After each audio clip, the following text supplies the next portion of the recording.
एक दिन जंगल से एक हिरन टहलते टहलते न जाने किस रास्ते पर भटक गया और किसी दूसरे ही जंगल में जा पहुंचा। वो खुद भी हैरान हो गया कि वो कहाँ आ गया है। चलते चलते उसे रास्ते में एक बारहसिंघा मिला, जो देखते ही समझ गया कि हिरन उस जंगल में नया है। तुम तो इस जंगल के नहीं हो, तुम यहाँ कैसे आए? हाँ भाई, मैं अपने जंगल का रास्ता भटक गया हूँ और वहीं वापस जाने का रास्ता ढूंढ रहा हूँ। ओह, ऐसी बात है। फिर तो तुम बहुत बड़ी गलती कर रहे हो। इस जंगल में बहुत से जंगली जानवर हैं जो दूसरों को मारकर खा जाते हैं। अगर किसी ने तुम्हें देख लिया तो बहुत बड़ी दिक्कत में पड़ जाओगे। ऐसा कहकर बारहसिंघा वहाँ से चला गया और हिरन समझा, हाँ, यूं ही मुझे डरा रहा है। ये जंगल मुझे बहुत अच्छा लग रहा है। इसे पूरा घूमकर ही अपने जंगल वापस जाऊंगा। चलते चलते अचानक उसका पैर सोए हुए शेर की पूंछ पर जा पड़ा। शेर ने हिरन को देख लिया और जोर से गुर्राया। तुम्हारी इतनी हिम्मत कि तुम मुझ पर पैर रखो। डर के मारे हिरन की जान सूख चुकी थी। हिरन बड़ी तेजी से दूसरी ओर अपनी जान बचाकर भागने लगा। शेर भी उसके पीछे भागा। हिरन भागते भागते अपने जंगल के रास्ते को पकड़ लेता है, लेकिन शेर की रफ्तार के आगे खुद को नहीं बचा पाता। रास्ते में ही शेर उसे दबोच लेता है और खा जाता है। अब शेर को एक नए जंगल का रास्ता पता चल जाता है। शेर ने देखा कि नया जंगल बहुत बड़ा है और यहाँ बहुत से जानवर हैं। उसने आगे जाकर देखा, जंगल में इतने सारे हिरन थे। उन सबको देखकर उसका मन ललचा गया। एक एक करके उसने सबको खाना शुरू कर दिया। अब जंगल के सभी हिरन असुरक्षित थे। हिरन के सरदार ने कहा, हमें कुछ करना होगा, नहीं तो ये शेर हम सबको खा जाएगा। तभी एक छोटा हिरन कहता है, सरदार, मुझे लगता है हमें 15 दिनों तक छुप जाना चाहिए। हम सब 21 दिन तक भूखे रह सकते हैं, लेकिन मैंने सुना है कि शेर केवल 15 दिन तक भूखा रह सकता है। अगर हम 15 दिन झाड़ियों में छिपे रहे तो ये भूखा रहेगा और यहाँ से चला जाएगा। सभी उस बच्चे की बात को मान लेते हैं और 15 दिनों तक झाड़ियों में छुपे रहते हैं। जब 15 दिनों तक शेर को कोई हिरन नहीं मिलता तो वो अपने जंगल वापस लौट जाता है। सभी हिरन उस छोटे नन्हे हिरन की बहुत तारीफ करते हैं। अरे वाह, तुमने हम सबको बचा लिया। तुम्हारी तरकीब बहुत अच्छी थी। इसीलिए कहते हैं, समझदार कोई भी हो सकता है, बड़ा भी और छोटा भी। एक दिन मुर्गी अपने 3 छोटे छोटे चूजे लेकर दाना चुग रही थी। तभी उसने देखा एक चूजा बड़े से गड्ढे में जा गिरा। अरे क्या हुआ? मेरा बच्चा, ये तो अभी बहुत छोटा है, अब इसे बाहर कैसे निकालूं? मुर्गी जोर जोर से चिल्लाने लगी। तभी उसका मालिक वहां आ गया।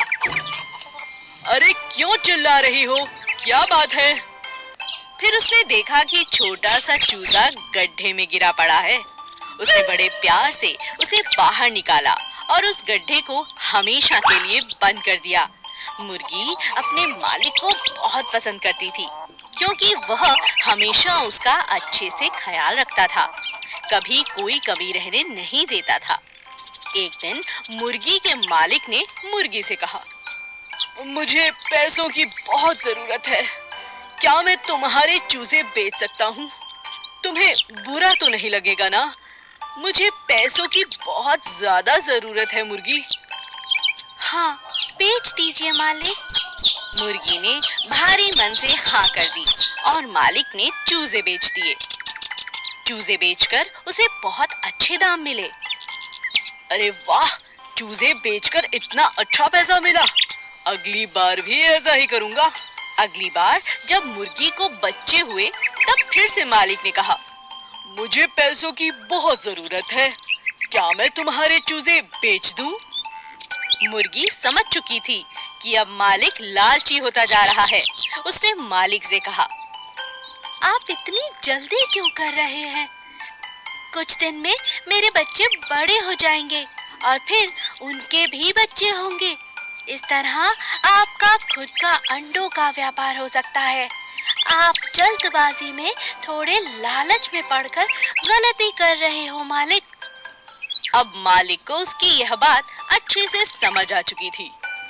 मुझे माफ कर दो, तुम ठीक कहती हो। कुछ पैसों के लिए मैं कितना स्वार्थी हो गया था। आज के बाद तुम्हें नहीं बेचूंगा। इस तरह मुर्गी ने अपनी और अपने बच्चों की जान बचा ली। शिकारी को सीख। एक बार एक शिकारी जंगल में शिकार करने जा रहा था। तभी उसको सांप जमीन पर पड़ा हुआ दिखाई दिया। शिकारी डर गया और सांप को लाठी से पीटने लगा। लेकिन सांप ने शिकारी से कहा, मुझे छोड़ दो। अगर तुम मुझे मारना चाहते हो तो तुम मुझे मार सकते हो, लेकिन इससे पहले मुझे सभी से कुछ जानना है। मेरी एक अंतिम इच्छा है। शिकारी को अचानक सांप पर दया आ गई और उसने कहा, आखिरी इच्छा? क्या है तुम्हारी आखिरी इच्छा? मैं जानना चाहता हूँ कि मनुष्य किस प्रकार के होते हैं। मगर उसमें तुम्हारी मैं कोई मदद नहीं कर सकता। आप केवल मुझे कुछ देर के लिए जिंदा छोड़ दीजिए। मैं कुछ जानवरों से इस बारे में जानना चाहता हूँ। ठीक है, मगर उसके बाद मैं तुम्हें छोड़ूंगा नहीं। ठीक है। और इस तरह शिकारी ने सांप से वादा ले लिया। कुछ ही देर बाद वहाँ से एक गाय गुजरी। सांप ने गाय से पूछा, प्यारी गाय, आप मुझे बताएं, इंसान कैसा होता है? वह अच्छा होता है या बुरा? गाय ने जवाब दिया, इंसान हमें पालते हैं, मगर बदले में हम भी तो उन्हें दूध देते हैं, लेकिन कभी हमारा शुक्रिया अदा नहीं करते। शिकारी ने कहा, हम बहुत मूर्ख हैं जो इस बूढ़ी गाय की बातें सुन रहे हैं। चलो सांप, बस तुम्हें अपना जवाब मिल गया, मगर ये सही जवाब नहीं है। तो क्यों ना मैं आते हुए बैल से ये प्रश्न कर लूं? ठीक है, कर लो। सांप ने गुजरते हुए बैल से पूछा, कृपया आप हमें बताएं, इंसान के बारे में वो कैसा है और क्या सोचता है? मैंने अपने जीवन में बहुत इंसान देखे, कड़ी मेहनत करते हैं, लेकिन बदले में हमें केवल मारते हैं। यह सुनकर शिकारी को बहुत बुरा लगा। तुम इन लोगों की बातें मत सुनो। चाहो तो पेड़ से बात कर सकते हो। हम पेड़ों को पानी देते हैं। ठीक है पेड़ महाराज, आप मुझे बताइए, इंसान कैसे होते हैं और क्या सोचते हैं? पेड़ ने जवाब दिया, मैंने इंसान को फल, फूल और रहने के लिए छाया दी, लेकिन वह मेरी शाखाओं और लकड़ियों को काटता रहता है, मुझे जड़ से मिटा देता है। जब शिकारी ने सभी की बात सुन ली, तब शिकारी ने सांप से कहा, हम इतने स्वार्थी हैं। सांप, आप जा सकते हो। मुझे तुम्हें मारने का कोई अधिकार नहीं। मुझे सभी से माफी मांगनी चाहिए। जानवर और पेड़ तो हमारे रक्षक हैं और हम इन्हें काट डालते हैं और मारते हैं। सांप वहां से चला गया। सीख, हमें उन सभी के प्रति आभार करना चाहिए जो हमारी मदद करते हैं। जादुई साइकिल और छड़ी। राजू कक्षा का सबसे होशियार लड़का था। वह क्लास में हमेशा प्रथम आता। उसका एक दोस्त था मनु। मनु और राजू एक साथ स्कूल आया जाया करते थे। राजू, हमारा स्कूल हमारे घर से कितनी दूर है? कितना चलना पड़ता है? मैं तो थक जाता हूँ। अगर हमें थोड़ा सा चलकर इतनी अच्छी शिक्षा मिल रही है तो उसमें हमें संकोच नहीं करना चाहिए मनु। हाँ, तुम ठीक कहते हो, लेकिन मैं तो बहुत थक जाता हूँ। अच्छा, तो ये बात है। मैं कोशिश करूँगा कि हमें कहीं से कोई साइकिल मिल जाए। अगर साइकिल होगी तो हम दोनों उस पर स्कूल आसानी से पहुँच जाएंगे, वो भी बिना थके, है ना? अरे वाह, ये तो बहुत अच्छा आइडिया है। हाँ, तुमने ठीक कहा, आइडिया तो बहुत अच्छा है, पर साइकिल आएगी कहाँ से? मैं अपने पिताजी से कहूँ, शायद वो हमें नई साइकिल दिलवा दे। ठीक है, कोशिश करके देख लो। पिताजी, स्कूल बहुत दूर है। आप मुझे एक साइकिल क्यों नहीं दिलवा देते? स्कूल जाना आसान हो जाएगा। बेटा, जो मेरी साइकिल रखी है ना घर के पीछे, तुम उसे ले सकते हो। थोड़ी पुरानी है लेकिन तुम्हारे काम आ सकती है। बहुत बहुत शुक्रिया पिताजी। मनु खुशी खुशी अपने दोस्त के पास जाता है। अगले दिन से दोनों उस पुरानी साइकिल से स्कूल जाना शुरू कर देते हैं। अरे वाह दोस्त, मजा आ गया। तुम्हारे पिताजी सच में बहुत अच्छे हैं। हाँ, तुमने ठीक कहा, पिताजी बहुत अच्छे हैं। लेकिन इतने भी नहीं, देखो ये खटारा साइकिल दे दी। इतनी देर लग रही है, उससे अच्छा तो हम पैदल ही चले जाते। दोनों स्कूल जा रहे होते हैं। रास्ते में अचानक साइकिल खराब हो जाती है। अरे, ये मेरी साइकिल को क्या हुआ? ये चलती क्यों नहीं? मनु, वो देखो, कितनी बूढ़ी औरत है। बहुत भूखी और कमजोर लग रही है। तुम यहीं ठहरो, मैं अपना टिफिन उसे देकर आता हूँ। लगता है उसने काफी दिनों से कुछ नहीं खाया। ठीक है, मेरा भी ले जाओ। कुछ ही देर में साइकिल ठीक हो जाती है। मनु और राजू अपना टिफिन बुढ़िया के पास रखकर वहाँ से चले जाते हैं।